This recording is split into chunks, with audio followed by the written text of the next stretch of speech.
Welcome to CertZ. In this video, I'm going to cover copyright, Creative Commons, and public domain, which are types of licenses for photos and images. Okay, here's what you need to know to get started.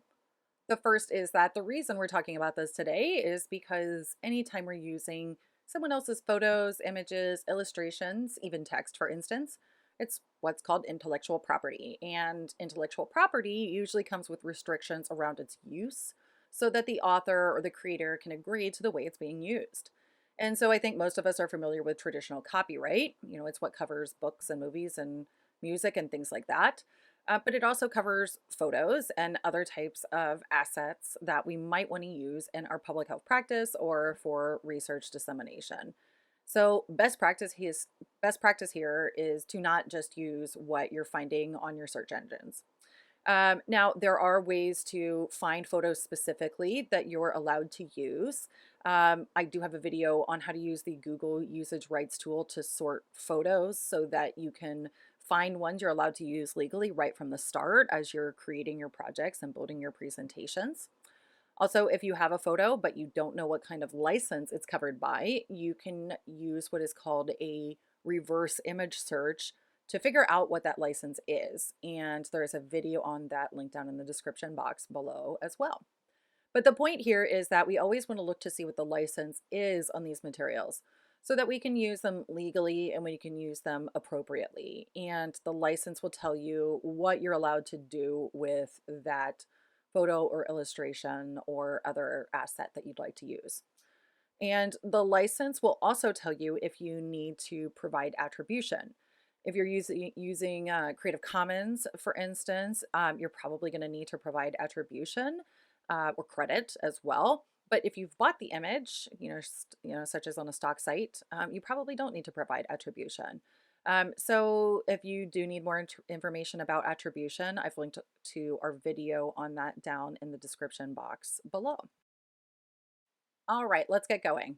I'm going to work off of this handy chart here. And as you can see, I actually have an attribution in the bottom right-hand corner. I am following what the creator told me I should do to use this image legally. And so I've given proper attribution. And so thank you to this creator for this great chart.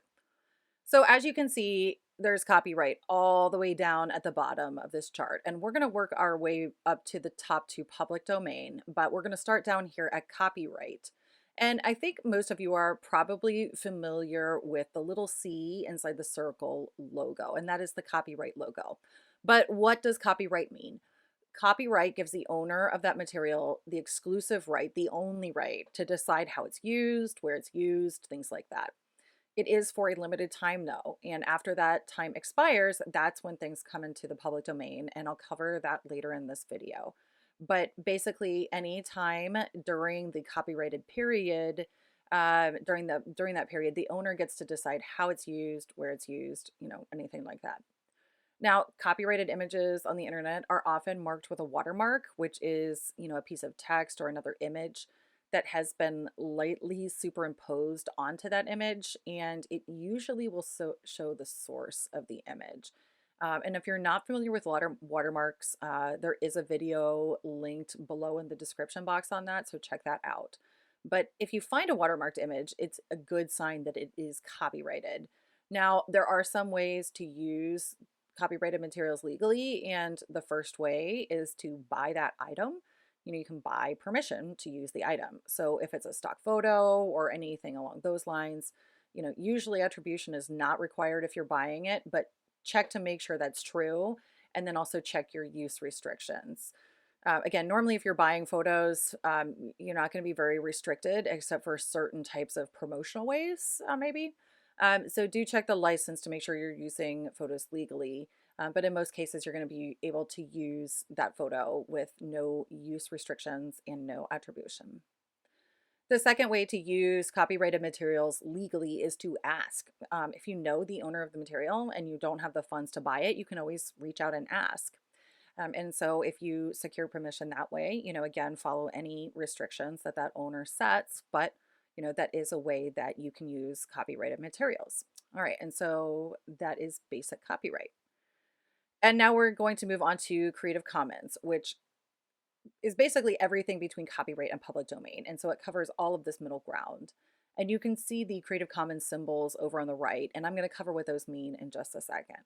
But the reason Creative Commons was created was to establish a free, simple, standardized system that provided some types of restrictions and protections to ensure proper attribution and to allow other people to make use of those works. And so, under the Creative Commons system, how you can use protected materials really does depend on the license, but most Creative Commons materials will have some type of attribution requirement. The only one that doesn't is CC0, which I'll talk about in a second. But where you'll find Creative Commons most often is on Flickr and some of the other free image sites. Sometimes free image sites are public domain, and so thus you can use those images, with or without attribution um, for free. And I'll go into more detail on that in just a second. Or they might be designated as CC0, which is like public domain. And again, I'll cover that more in just a second, but most Flickr photos are some type of attribution Creative Commons license. And I'll show that in just a second here. One way to know what type of license you're working with as you're building projects and presentations is again using the Google usage rights tool while you're doing your search so that you can sort out any images that are covered by full copyright. And so again, that will just show you images that are covered by Creative Commons. And so normally you can use them again if you're if you're following licensing restrictions and attribution requirements. And so here's an example from Flickr, which is where, again, you might see some of these Creative Commons licenses. So if you look in the bottom right-hand corner, you can see several symbols and it says some rights reserved. And so you can see this photo can be used as long as you follow the terms of the license. And if you click here, it will take you to that full license. So I know the Creative Commons symbols, and so I know that this is an attribution, non-commercial, no derivatives, share alike license. And so here's what all of those symbols mean. At the top, we have BY, which means attribution, giving the creator credit. And C, or non-commercial, means that you can't sell things that use it or sell it in some way. ND is non-derivative, meaning you can't change it or adapt it in any way.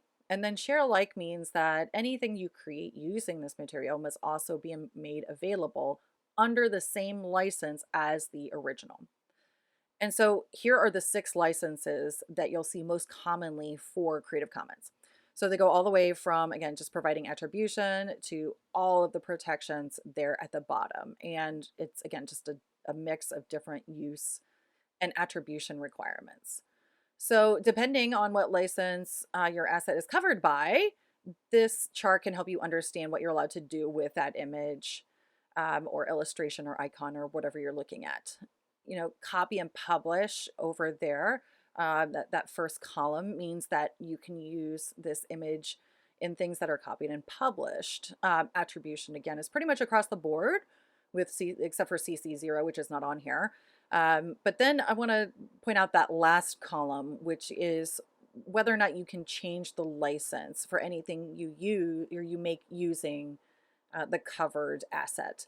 And that's what the share alike stands for. So if it's restricted at a certain level, you can't take your product and make it more restrictive than the original material that you're using.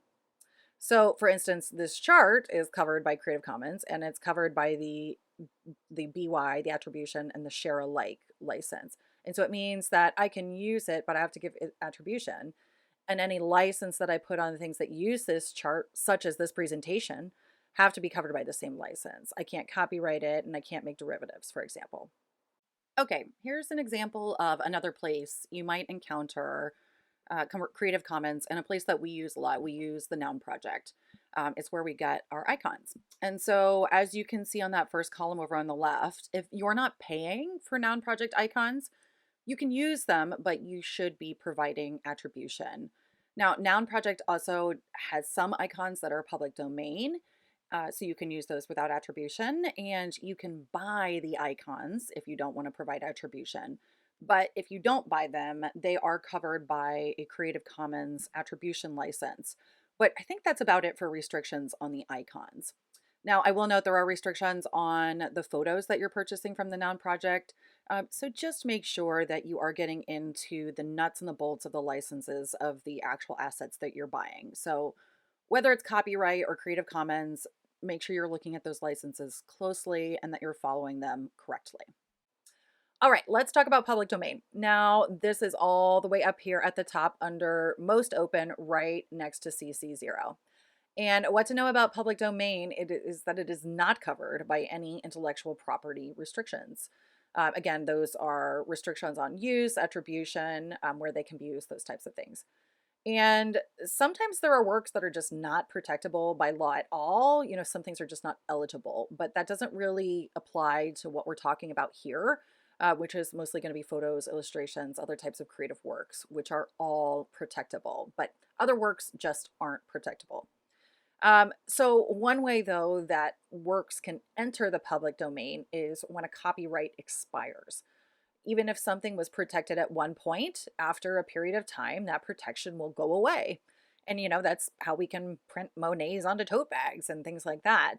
Even if it was once protectable, after a certain period of time, we understand that those protections should go away. So once things come into the public domain, they'll be listed as such. Now, there are some challenges to public domain that are related to copyright. And so free stock images are actually often designated as CC0, as I mentioned before. And CC0 was another thing created by Creative Commons to address the difficulties, the challenges with getting things designated as public domain. And so CC0 just means that the creator is giving up all of their rights to that material. So there's no limits on use, there's no attribution, uh, there's no restrictions at all. There might actually be a couple of restrictions that are based on endorsements. So if you're using it for certain public health purposes, do check that out. But again, in most cases, you're not going to see any restrictions on CC0 or public domain. Okay, that's my review of copyright, Creative Commons, and public domain. There is a lot out there on this subject, so I encourage you to go learn more, but this is a great place to start. And again, always get into the nuts and bolts of the individual licenses of the items that you're using to make sure you're using them legally and appropriately. All right, if you've got ideas about skills or topics you'd like us to cover, please let us know down in the comments, but I hope this was helpful and thanks for watching. Looking for more HealthCom content? Check out all of our trainings and resources at cirtc.org.